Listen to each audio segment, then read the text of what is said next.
Welcome back. Thanks for watching. In this video, I am interviewing the lovely Viki Brown. This was episode 39 of Widow 180, the podcast. If you become a widow when your children are young and still living at home, you're faced with a multitude of questions and decisions and challenges. You're having to deal with your own grief and manage the emotions of your children. Viki lost her husband, Dustin, in a car accident in 2016. She saw a need in her community for supporting grieving children and their families. And she decided to start a nonprofit grief center called Dustin's Place. And she did it in record time. She shares tips and advice for how to talk to grieving kids. We talk about dating again after loss. So much good advice. If you're new here and new to this channel, hi, I'm Jen. I help empower widows with tips, advice, and stories. Hit subscribe so you don't miss any future videos. Now let's get to the interview. Welcome, listeners. Thank you so much for being with us again today. Yes, good morning. Thank you. So I want to get started with first what happened with Dustin. So this was in 2016.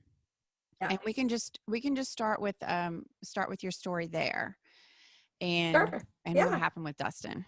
Sure. Okay. So Dustin and I were married 8 years. We had just spent the weekend away in Chicago, celebrating our 8th anniversary at the Chicago Cubs, and we had come back, and he worked third shift, so he had gone to work Monday night and went golfing Tuesday morning, August 2nd, 2016, and was on his way back out to the campground after golf and came up on a construction scene. We're not quite sure what happened or what the actual cause was, but was not able to stop at the construction scene and was involved in a single car accident and died on scene. So very unexpected, very sudden. And we were both 34 years old and had 3 very young children. Kathan was 6 at the time. Liliana was 5, and baby Dean was not even 1 yet. Oh my God. Okay, so 6, 5, and 1. Yeah. Wow. Yep. So where do you guys live? You're close to Chicago, but that was a weekend trip. That was a weekend trip away. Yeah, we live in Bremen, Indiana, which is like near South Bend. It's like a 2.5-hour drive to Chicago, but it was kid-free, which it was our first weekend away since we had the baby, because I just wasn't going away very much. So it was just a kid-free weekend away, and I'm so thankful for that time alone with him right before the accident. Oh yeah, how nice. How nice to have that memory, huh? Yeah, it was definitely a gift for sure. Okay, so you're at the campsite when this happens. So how did you end up finding out about the accident? So Dustin was, he was the type of man where he could tell me the exact time he would be home, like to the minute. And he was on it. I don't know, he played games with the clock. I don't know if you ever know anyone that does that, but he used to say, oh, I'll be home at 12:12 or what. And he would, he knew the timing and stuff. And he was late. He was never late. And I tried to get a hold of him and he wasn't responding. So I called the group of guys he golfed with to make sure that he was actually left when he said he was going to leave. Maybe we miscommunicated or something and he was still driving, because he wouldn't answer if he was driving. And they confirmed the time he left. And quite a bit of time had gone. I don't know, in the midst of all of that, you know how time just feels like it is forever. So it felt like forever. I don't know the exact amount of time. And I had started calling around to hospitals and police stations. And of course, nobody will tell you anything, because that's the rules. Not that they're wrong, but they just won't say it over the phone. And I finally decided to go out on a drive to see if I could find him, or maybe he was in a ditch or something. As I left the campground, I pulled over at the stop sign, and I decided there was this news site on social media that is always the first on scene for everything. That's just what they pride themselves in. Yeah. So I decided, rather than going and searching, I would just see what I could find. And I pulled up their social media website, and a picture of his Jeep with the headline, fatal car accident on US 30. Family, no names released. Family hasn't been notified. And so that was That's actually how how, you found out. yeah, that's actually how I confirmed what I knew in my gut. You know, like I knew in my gut something was Yeah. wrong. But that was how I was able to confirm that my husband died, was by a social media news article who felt like they have to be the first to release things. And they had a picture of And they his had the Jeep. picture. Oh my God. Yeah. So you're So sitting on the side of the road. Were they, in and my van alone. the No, I kids left were, my kids with my parents. okay, Um, okay. so I was alone, but I was alone on the side of the road when I read the headline. And then once I got back, so that was like at the entrance of the campground. So I hadn't gone far. So once I got back to the campsite, my parents were there with the kids, and I told them. And then it was shortly after that that the police were able to find me because I wasn't home. You know, notifications take a while on fatal accidents. So by the time the coroner and the police department came and confirmed, and we went from there. But yeah, from a social media post. Oh man. You know, I had talked to somebody else where it was also a car accident, and when the news got out there so quickly, and her kids were in high school, so she was like, they're going to see on their phone, they're going to see it before I can even tell them. Yeah. Like, that's And something that we have to think about now. Like, it's so get, horrible because, and they do, people want to be the first one to write on your Facebook page, I'm so sorry for your loss. But then you've still got family that haven't heard that you've lost anything. yeah, And yeah, just respecting the privacy of the families. When the headline has to read, no names released, family not notified, it's not ready to be released then. Like the whole thing shouldn't be released. exactly. Not But even you, not even yeah, the wife. yeah, That's insane. Yeah. yeah. Oh, come on. There's got to be a better guidelines for I that or know. something. Morals, maybe? I don't know. That's where I see. That's what I would think. But we all stand differently on that, I suppose. Oh, wow. Okay, so your parents were there. They were, yeah. Okay, your Yeah. parents And were then there. immediately, he actually was golfing that morning with our pastor, who happens to also be the chaplain of the police department. So he was notified as the chaplain. So immediately our church and our friends came to the campground to be present with us as well. Oh, We had a, they came out to you. yeah, Yeah, yeah. So okay. we sat in the yard of the campsite for hours, just together. Uh, Okay. with my family and my church family as well. So it was good. It ended up being, we all came together, but the immediate news was alone. Yeah. Oh God. Okay, so then you had to go. So you went to the hospital. No, Oh, you didn't. I Okay. never had to. Um, that was one thing. Okay, so my whole walk, I know it's a little unique, but my whole walk, I've been extremely loved by my friends and my church family, and my family. Um, they did everything for me. I didn't have to confirm the body. I was able to use my pastor, who's the chaplain, the police department chaplain, and he confirmed the body. I didn't have to make arrangements. They stepped in and said, "This is the funeral home." I had to release a lot of control. I'm a control person. My personality is very controlling.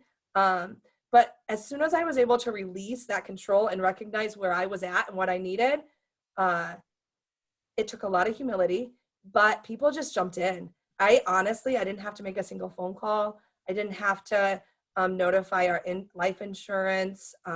They got a hold, they confirmed the body for me. They just did literally everything that allowed me to just breathe. And Yeah. I opened my hands up and let them. And that was a huge release for me to do, but it made such a difference. It Yeah. truly allowed me to love my kids and to just breathe while the logistics were happening behind the scenes. How amazing. Yeah, it made a Because big difference. yeah. I mean, and some people want to have control over some of that, you know. Yeah. Um, But at the same time, you have your 3 little ones and you have to take care of that. Yeah. And there's all And those they, there's all those little details that can be taken care of for you, and it's just a yeah. matter of allowing people to do it, like you said. And they So, involved me like when it came down to like things. But what they did was they would make that initial phone call of how do we go about claiming this? How do we go about doing this? How do we go about finding the vehicle? And they made all those hows and whys and what phone calls so that then when it came down to this is what you need to do, Viki, we need you to call this, or this is where you really need to go, or we're going to meet at the funeral home, we're going to have lunch, and let's talk about this so that all those tedious phone calls that lead up to that final phone call, they were taken care of. So there were things I had to do because legally they have to come from me. But mhm. those tedious steps that lead up to those, they took it all. And it was like a huge blessing for me. It's a lot too. I mean, Yeah. there's a lot of those little phone calls that you have to make just to make the appointment to go, you know. Yes. Yeah. There's Yeah. things that you can't think about in that moment when you can't think about that kind of stuff. Yeah. Exactly. So you had a lot of support from the church, Yes. and they came and they did things at your house too, right? Like They did they, everything. Like I said, I had to release it. Like that was a big personality change for me to just say I need help. Like I don't know how I need help. Everyone always says after someone dies, "Let me know how I can help you." I don't know what I need. Like I'm I know. barely surviving here on my own. I don't have a clue what I need. Um, but thankfully I they need just food for tonight. yeah, like Yeah. my kids haven't ate because I forgot that we're supposed to eat today because my body doesn't tell me I need food. Like Yes. you just don't. And so rather than just saying, let me know what you need, they just did it. There were women that cooked meals for us every night of the week for the entire first year. So Dustin died in August, and that whole school year, they supplied dinners for us throughout the week so that I didn't have to make school night dinners for my family. I could just go to school. I was a school teacher, so I could go to school during the day. And then there was a hot meal I knew coming home for us. I didn't, which eliminates grocery shopping. It eliminates cooking. It eliminates all that after school chaos that happens. Yeah. And they did that for the whole school year.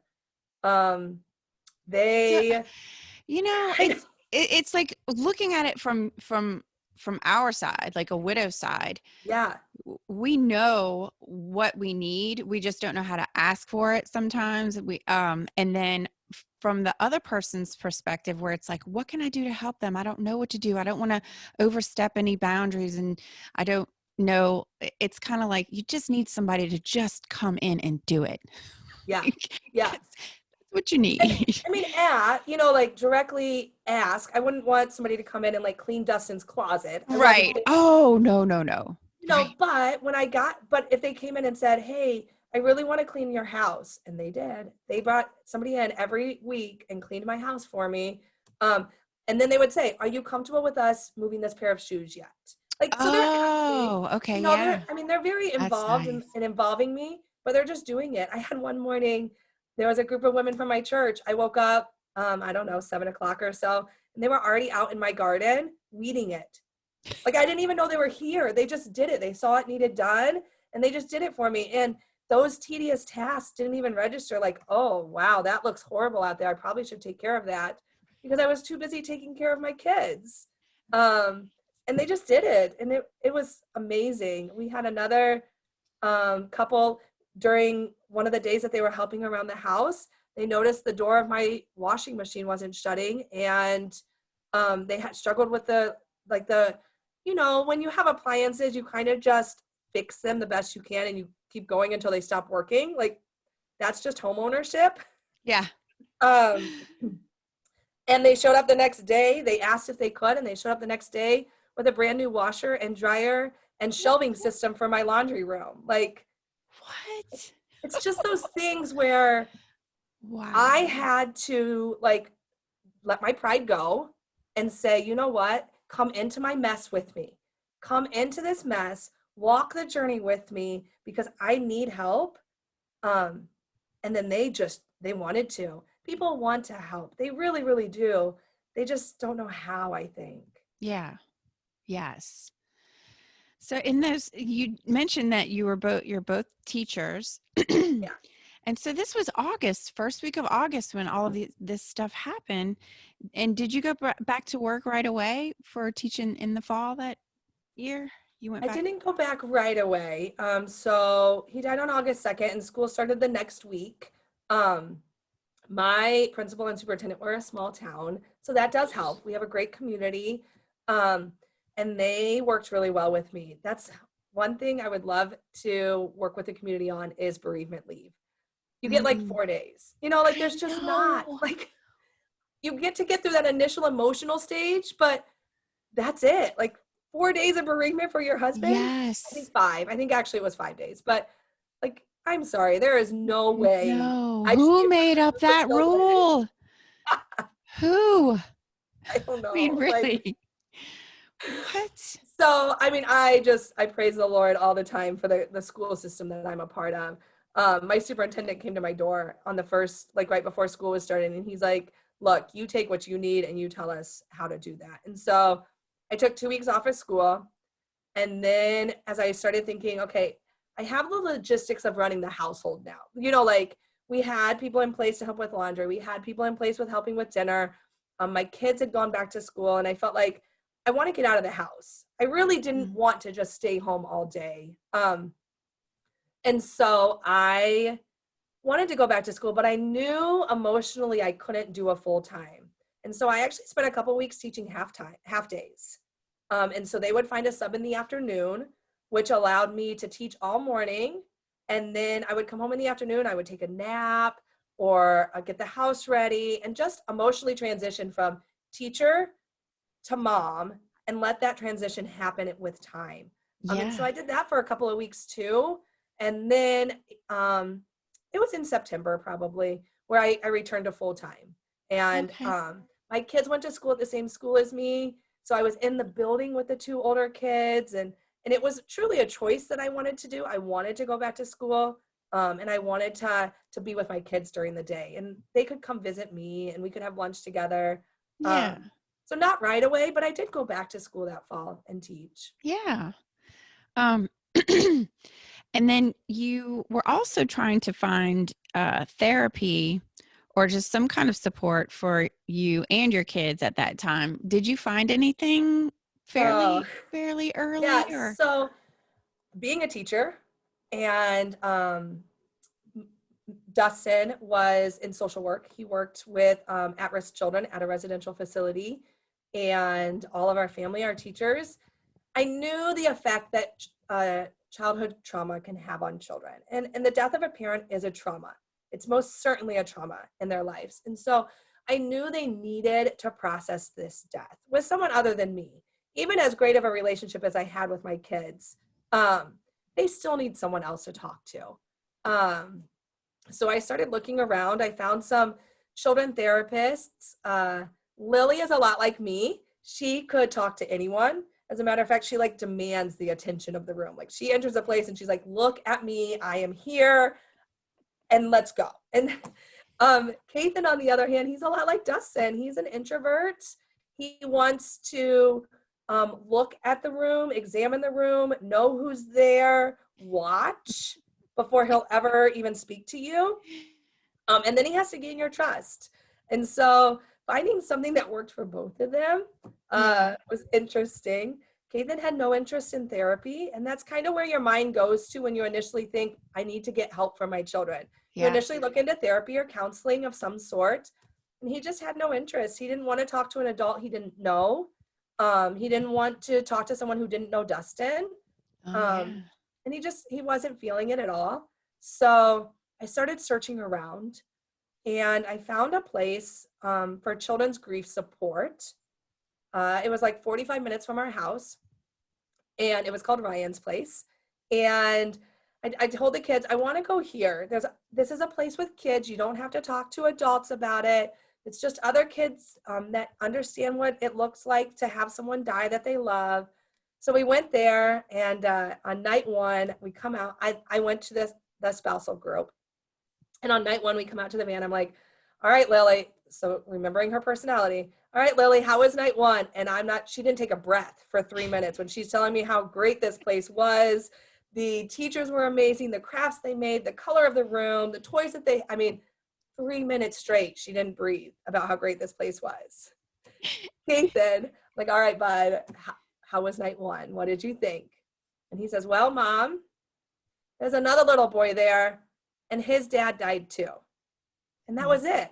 He didn't have anything else to say. But the realization to me was he wasn't alone. Yeah. Nathan didn't need fixed. And so many times we think with grief, we need to go fix them. He doesn't need fixed. He just needed to know he wasn't the only little boy whose daddy had died. He needed to know he wasn't the only little boy who was being raised by a single mom now. He wasn't the only little boy whose daddy wasn't going to be coaching soccer. Like, he just wanted to know he wasn't alone. And that changed everything for him. He looked forward to being surrounded by kids who understood his journey and knew what it felt like to be that child whose dad had died. Yeah. Oh, So wow. it was life-changing for us. And so great, because it was what each of them needed. Even though they were grieving differently, they got what they needed out of that place. Exactly. Lily could talk 1,000 minutes, or 1,000 times, all that she wanted. She could share stories about daddy. She could share her emotions. She could be heard by people. And Kathan could just be surrounded by someone who understood. Yeah. All in the same facility. It was so perfect. And then, of course, I went to the spousal bereavement group where I could be with other widows. I had amazing friends and family and church members who loved me endlessly and unconditionally, but they still didn't get it. They didn't know what it felt like to have an empty bed at 3 a.m. They didn't know what it felt like to walk onto that soccer field without daddy as the coach. And so having that support from other widows who were raising children and understood exactly the loneliness, the void that I was feeling, it was amazing. Yeah. So beneficial for everyone. But it was about an hour away. Yes. So on a school night. In the midst of everything. Yeah. So it was challenging. And Dean couldn't go because he was only a baby. Yeah. So we had to find childcare for him every time. So yeah. So tell us about when the idea for Dustin's place came into mind. Yeah. So I'm a believer in Jesus, and I spend a lot of time in quiet prayer and Bible studying. And it was one morning, I was in the midst of one of my journaling sessions, and just God placed it on my heart. You need to do this. We need this. And he was calling me to do it. And I remember very vividly closing my journal and saying, no, that is not me. I'm a teacher. I'm raising children all alone. I don't have time for this. I don't know anything about grief. All I'm doing is walking it. Like, no. And I even said, all right, God, use me at Ryan's place. I'll volunteer all you want, but I am not doing this. Like, I can't do this. And so I kind of closed the door on it, but in true God fashion, he just kept bringing it to my heart. And I don't know, well, obviously for you as well, once you've experienced a death, it's crazy how death becomes a part of your life. And just conversations happen all the time. People start reaching out to you because they want to talk to you, or they know that you understand. Or I would have friends call and say, hey, I have this friend who needs to talk to someone. Can she call you? And so it just kept coming into my life. Even like prior to Dustin's death, I was so naive. I just didn't grasp how real death is and how often it happens. And I just felt like it was just a part of my life now. I know. I think that way too. When I think back, I'm like, I never thought about death or bad things happening to us. We were young, and I felt like we were just starting our lot, like, starting our family. And it's not anything that I'm thinking of. And then you just get slapped in the face with reality of this is what can happen. And it's so crazy. So that was what year was that? What month was that you got this feeling that you That was What? probably like February of 2017 that I Okay. initially felt the calling, and I was like, no, not doing it. Um, Too much going on in my life. I was not capable of doing that. And so it was pretty early on, which, just a few months Yeah. after. But I realized how impactful Ryan's Place was and the need for it, but I just definitely didn't feel like I was the one that should be doing it. But if not you, then who else, right? I know, right? So Like, a while went by, you ended up having this idea in your head for a while, and then finally it was what, like, it was November of. yeah. So that would probably have been February of 2017. And I Mhm. probably drugged my feet. I mean, it was over a year that I just drugged my feet, and I was like, just trying to understand life and what was happening. Dustin was my first unexpected death. That just didn't make sense. And so probably August of 2018, I really felt the calling again. And I was like, all right, let's explore this idea then. Like, I'm willing to look into it. Yeah. What would that look like? Like, I'm not there yet, but let's look into it. So Exactly. I started just doing a little research and just realizing the need and how many people are impacted by death. So I'm from Indiana, and in Indiana, 1 in 12 children will experience the death of a parent or a sibling before they turn 18. 1 in 12. But only at that time, there were only 3 children grief centers for the entire state of Indiana. Um, Really? yeah, like children specific. There were grief centers where adults could go and your children could come too, Okay. but where they were truly trained in children's grief, there were only 3. And so I Wow. was like, all right, I know the need is huge. I know I'm being called to this. Let's look. So November 2018, I sat down with our co-founder, Ashley Jackson, and I said, all right, Ashley, I just feel this calling. It's really heavy on my heart. I have this vision of opening a children's grief center. What do you think? And so that was November of 2018. And he was like, let's do it. I'm like, no, like, let's think about it. And he's like, no, let's do this. So I went to him thinking he was going to be like my rational person to pull me down. No, he totally jumped in full go in November. You're doing it. You I you guess. you I opened your guess. mouth, you put it out there into the world. It is happening. It is happening. So that was in November of 2018. And I remember having a meeting with the founder of the place that the children and I were going to. And one of the things he said was, you need to have patience. Just be aware of how long it takes to create a nonprofit. He says, you've got a lot of paperwork to file.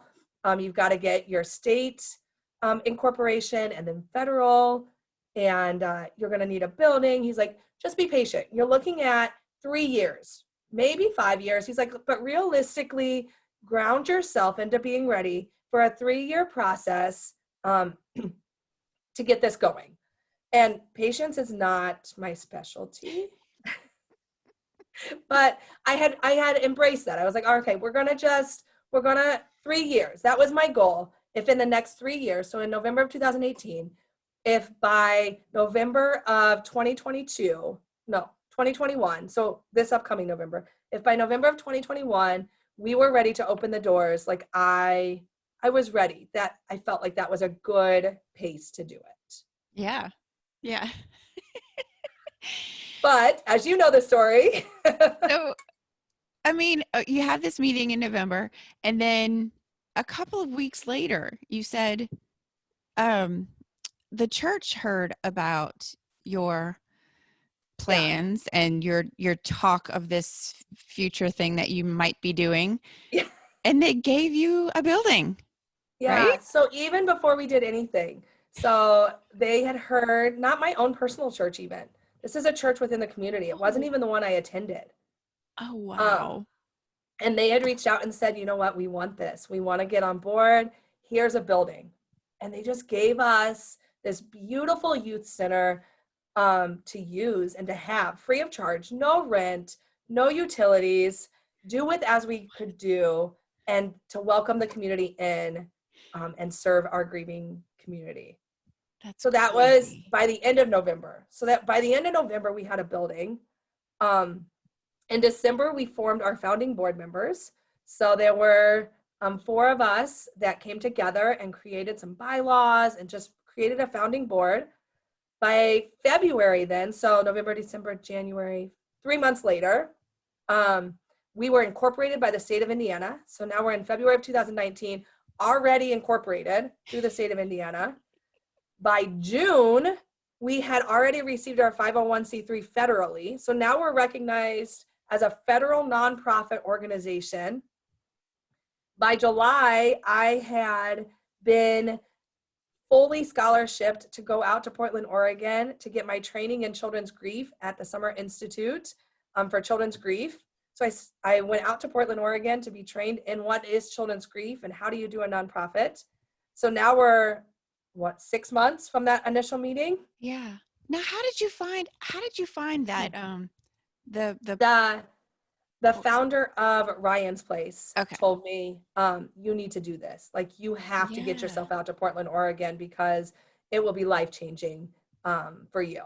And so they offered me, not Ryan's Place, the actual facility, the Dougie Center and the New York Life offered me a full scholarship to go out there and to be a part of their Summer Institute program. And so I was able to spend that time out there getting trained in children's grief. So we are incorporated through the state of Indiana, 501c3. I'm now trained in children's grief.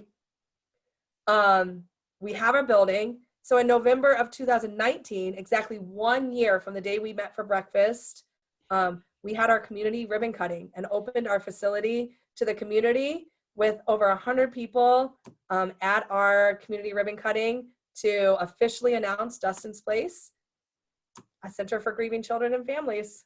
That is just the most incredible, like, I can't even wrap my head around how fast this all came together. Yeah. It's insane. All you had to do was open your mouth and say the words and put it out there. That's all you had to do. Yeah. And that's where I'm at. I feel like it's such an affirmation that this is God's will. Like, personally, again, I'm a believer and I know that there's a time for everything and that it is God's plan. And I find a lot of comfort in that. But there's just so much comfort in knowing, like, Dustin's death has a purpose, because of his death, I am now a widow. And because I am a widow, my heart breaks for the grieving community. I didn't understand the impact that death has on families and people before I walked through grief. And now that I did, I can be used and my heart can have empathy for those who are also walking the same walk. And so we opened our doors in January of 2020. It got so big in the midst of a pandemic that I actually had to retire from teaching. I no longer teach. I stepped out and am a full-time employee at Dustin's Place so that we served over, what do we have, 58 people in 2020 who received grief support, completely free grief support at Dustin's Place. And so you said too, you have, obviously you need help, you need volunteers. And so how did you find the volunteers to help? We just kind of put out a call. I went to different organizations. So prior to COVID, I spent a lot of my time going out to organizations and churches and just sharing who we were and what we offered, and put out the call for the need for volunteers. We couldn't do this. Dustin's Place is completely free. We don't charge our families. We offer dinner and grief support. And we don't even have a donation bucket in Dustin's Place. We don't want the pressure of finances to be a barrier for why people do not receive grief support. And so we offer everything free. So it's really important that we had volunteers to help us walk through this with others. So we put out the call. Initially, we trained 12 volunteer facilitators to help us get kickstarted in January of 2020. We now have 21 volunteer facilitators to run 9 different peer grief support groups every other Monday night for families. Yes. So tell us about the schedule then, Okay. and what you offer there. Yeah. So we run every other week on Monday nights. One of the first things that we always do, we have dinner at 6:30. So we have a hot meal every other Monday night from 6:30 to 7. Once you've experienced the death of someone in your household, the dinner typically goes away for a couple of different reasons. One, that empty dinner chair is a constant reminder that your loved one's no longer there. And so to sit at that dinner table together is really hard. So they go to TV trays in the living room, or they snack throughout the evening, and they just avoid that dinner table altogether. Or 2, the surviving parent has to pick up another job because financially they can't be home in the evenings and afford to replace the income that they've lost. So dinners go to the wayside a lot of times. And so it's really important to us that we offer family dinners before group. So from 6:30 to 7, we have a hot meal that's served every time. Again, it's free. And then from 7 to 8:15 is our actual group time. We have groups for children and for adults so that the entire family can go into group together. Well, at the same time, not together. They go into their own individual groups, but they all occur at the same time. So we're not impeding on multiple nights and different schedules for the same family. They can all come on the same evening. Yes. So what are the age groups? How did you guys split those up? Yeah. Okay. So I am, like I said, I was a teacher. So childhood development was a huge part of where I came through education. So one of the biggest things that research shows us is that children grieve best with children their own age. It's not necessarily the loss of that relationship that is impactful on them.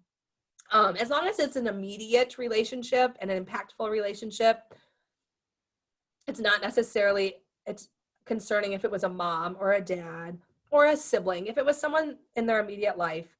So our children's groups are split up by age. We have our littles, which is our 4 to 6-year-olds. We have our mids, which is our 7 to 9-year-olds. Our tweens, which is 10 to 13-year-olds. And then our teenagers, which are 14 to 18-year-olds. Those are not hard cut lines, they're developmental lines. So we do recognize that there are different situations where a child might be a certain age, but developmentally they need to be in a different group. Or there are some sibling sets who they fall on a couple of those lines and they're like, I just don't want to walk through it with my sibling. And so they'd rather go in a different age group. And so it's not a hard cut line, but we recognize typical developmental stages. Okay. The difference though with adults is we do grieve based on the relationship that we lost. So at 34 years old, my husband dying, it didn't matter to me if I was with 34-year-olds or 55-year-olds. What mattered is that they understood the spousal loss. They understood what that empty bed felt like that I talked about earlier. And so our adult groups are split up by the relationship that was lost. We have our spousal bereavement. We have parent of a child loss group, miscarriage and stillborn, family support system. So that would be the adults who have experienced the death of a sibling, or the adults that have experienced the death of a parent as an adult.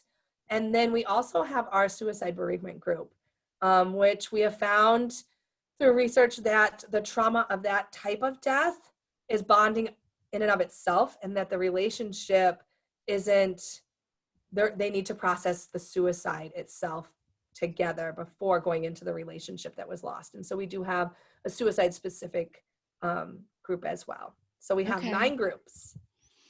Do you have, for the suicide group, do you have a certain volunteer, like a certain facilitator that is in with that group, just because it is a little bit different? Like you have to have a different, I guess, level of training or whatever it is for that group? So our volunteer that is with that, she's beautiful. She is such a beautiful person. Her son died by suicide. So she herself has walked through suicide grief. She is a retired school counselor. So she has a little bit of training in that. And she is just so committed to the suicide benevolence group that she really wants to walk with those who are also grieving suicide loss. I can't, these people, they just showed up for you. Isn't that incredible? It's It so just is. beautiful. It So is. what did you guys do with COVID? You did have to shut down for a little bit, right? Or We did. So when the nation shut down and they kind of asked everyone to close, we did have to close for a little bit. I think it was March and April of 2020. That year was just a blur sometimes, but I believe it was March and April where everything kind of shut down and they didn't want any in-person groups meeting. And so we would mail out some topics and some discussions, some craft supplies to our families, but we were not able to meet in person. And then in May, our county recognized us as essential mental health services. And so we were able to gather back together again in person, recognizing the COVID requirements. So actually the church that we were at, again, they're phenomenal, bought canopies and allowed us, we met outside. So we moved all of our groups outdoors to socially distance and to allow the fresh air, and just kind of adapted a lot of our things to keep everyone safe, because part of our mission is a safe environment. And so not just a grief safe environment, but physical. We want to make sure that we are recognizing the safety that comes with COVID. But we realize the mental health is so important in our community, and just the isolation that comes naturally from grief, that people just withdraw just naturally, that we need to provide this in person. And so our county does allow us to continue in-person meetings. oh, nice. Yeah. Yeah. It's huge. So you're back in full swing now. We are. So this fall we continued outdoors. Now being in Indiana, it's cold, and I don't have any, I just don't want to be outside in the cold either. So we do practice social distance. We do practice safety, hand washing, all of the usual safety precautions that we can do, but we are indoors in our own facility. So where can we find you? I mean, Facebook, Instagram, can you tell us all of the places that we can put out there for people to find you? We are very active on Facebook. We are learning Instagram. We do have a website, www.dustinsplace.org, that we stay pretty up to date with. And of course, you can call us anytime. Okay. I'm going to put links to everything in the show notes. Perfect. So that everyone can have a resource place to go to and find all of the ways to find you. Thanks. Yes. I have a couple of other questions before we get finished up. Just more personal things for you, just a couple of questions. But when did you take off your wedding ring? I usually ask people that question. So I have found, as I'm walking through with spousal grief, the 3-month mark is extremely lonely. I feel like that's a point where everyone in your life has continued back to their original life. So they almost stopped sending phone calls. They stopped stopping by. Their life has gotten back to how it was prior to the death. But we are just coming out of the cloudiness of that initial grief, and it's extremely lonely. I had initially said I was never going to date again. I had initially said I just didn't want to remarry. And so at about the 3-month mark, I was really, really lonely, really, really dark place. And I decided, all right, God, my heart needs love again. I need the relationship that I used to have. And so I had opened the idea up to dating, but I wasn't ready to take my wedding ring off. And so it was it was really awkward. Like, okay, if I really want to open my heart up to possibly be in a relationship again, am I willing to say that I can remove this wedding ring, because I can't go on a date with another man wearing my wedding ring? That would just be really weird. Like, and so I remember there, I had started like conversations over the phone with people. I wasn't meeting with anybody with a man in person. And I remember thinking to myself, okay, removing my wedding ring is not removing my marriage with Dustin. This was a bind that promised that I would love him till death do us part. And so this is not removing that marriage. I still very much say when I give talks, Dustin is my husband. That marriage will never, it's different than a divorce. That marriage did not end. He died.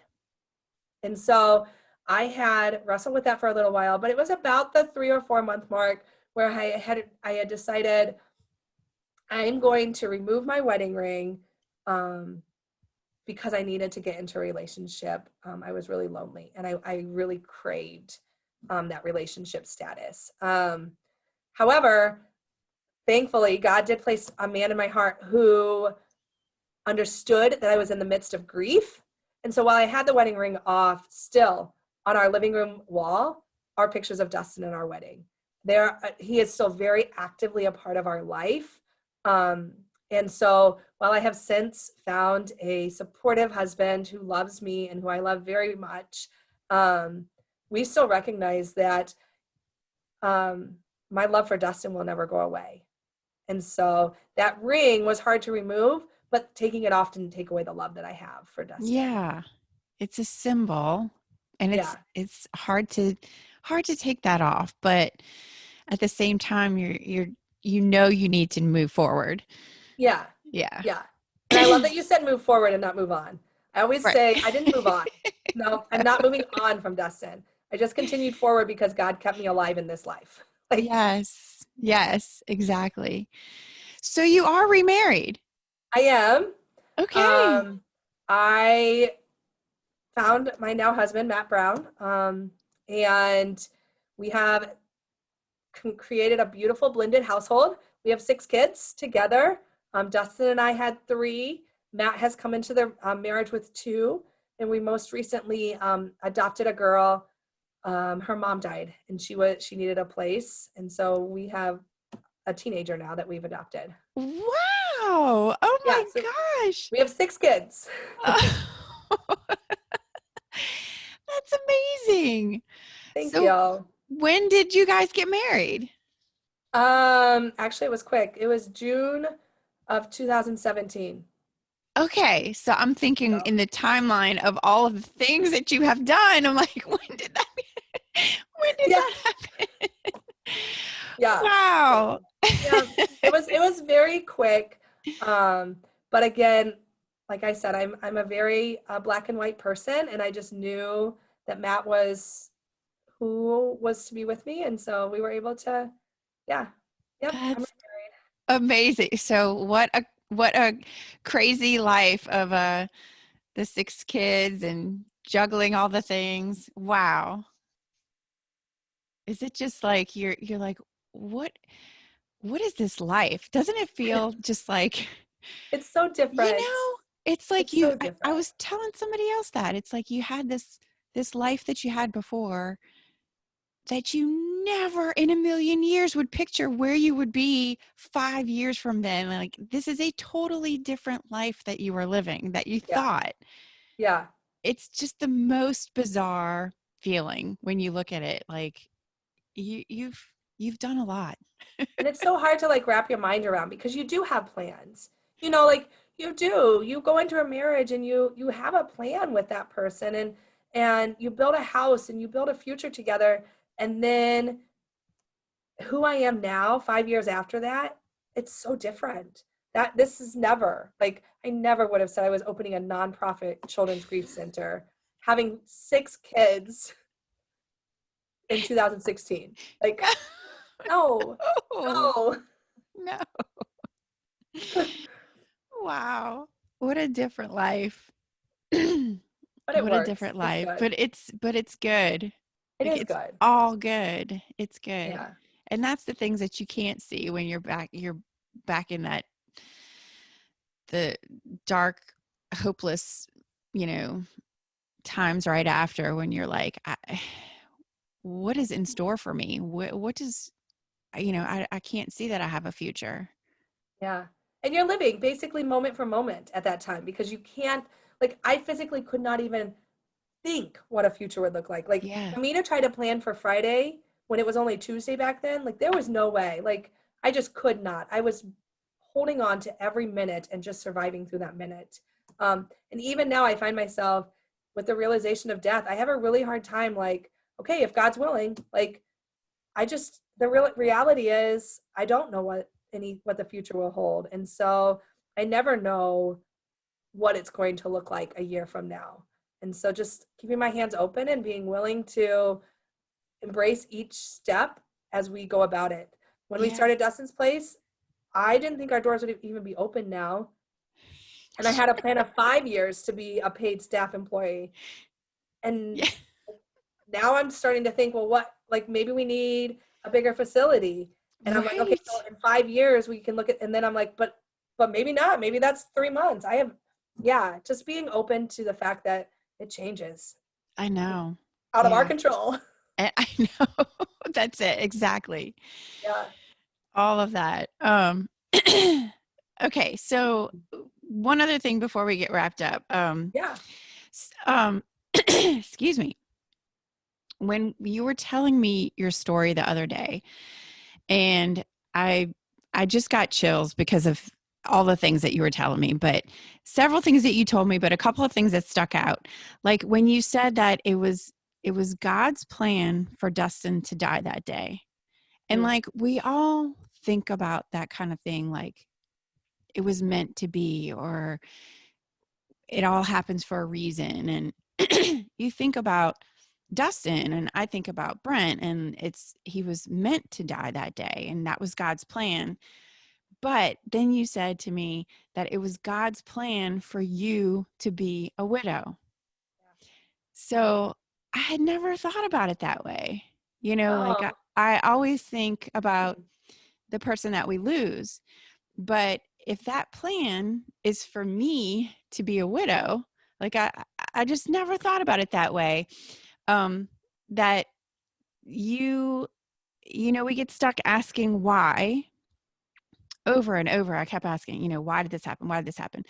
But then you found your why, like Yeah. this is you, like I said, all you had to do was say the words, and all of these doors opened up for you with getting this place up and running. Yeah. You you told me that um it didn't feel like you did a lot of work to make it No. happen, Yeah. because everywhere you turned you were getting support and people coming to help you, and volunteers, and it just happened. It was just Yeah. your whole story, it's so incredible. And the things that should have taken 3 to 5 years that took exactly 1 year to get the Yeah. doors open. um it's unbelievable. And I what you're doing is so needed. Like you said, I can't believe there's only 3. Well, we're the fourth. You're the 4th. We're the fourth. So Yeah. No, I um think I think it's true though. Like you mentioned, we all say, well, it's God's plan, or it'll work out because, it's God's plan, or whatever the cliche sayings are. And it's true. It is true. Ecclesiastes is very clear on that there is a time for everything. There is a time to be born. There is a time to die. There's a time for everything. And so, but it's important that we, the survivors, know we are not God's plan B. Like, he didn't forget about us in that plan either. And it's all a package deal. And I think that is so important to wrap our minds around. Same with our kids. Our kids are not, God didn't forget about them when he decided it was time for Dustin to go home. It was part of our kids' story as well. And now they are going to have a story of their own to be impactful and to make changes in the world, because they are also orphans, if that's what you want to call them, or whatever word you want to use. They have experienced a death as well. And so their story is going to be changed. And so God sees all. And he didn't just see Dustin dying. He saw everything else that would fall into place as a result of Dustin's death, or as a result of Brent's death, as you said. yeah. Absolutely. Yeah. Yeah. it was just a weird eye-opening thing when you said that to me. I was like, yeah, she's right. Yep. Oh, I don't know. That's funny. Um, okay. Well, I thank you so much for talking to us today. And thank you so much for being here today and sharing your story. And it's all so incredible. And Really my pleasure. I appreciate the opportunity to share and just hopefully walk with others through grief. I mean, people who yeah, are listening to this, hopefully they can just resonate with a small part and just say, oh my goodness, I felt that. Like, I'm not alone. I'm not crazy. I tell yeah. so many people every day when I'm on the phone with them, I'm like, you're not crazy. I felt that way. And you just want to hear, I'm not crazy. You feel like you're crazy. You're not crazy. Exactly. All right. Thank you so much for being here. Like I said, I'm going to put a link to all the show notes and where you can find Dustin's place. Thank All you. right. Thank you so much. Okay. I'll talk to you soon. All right. Have a great day. Okay. Bye.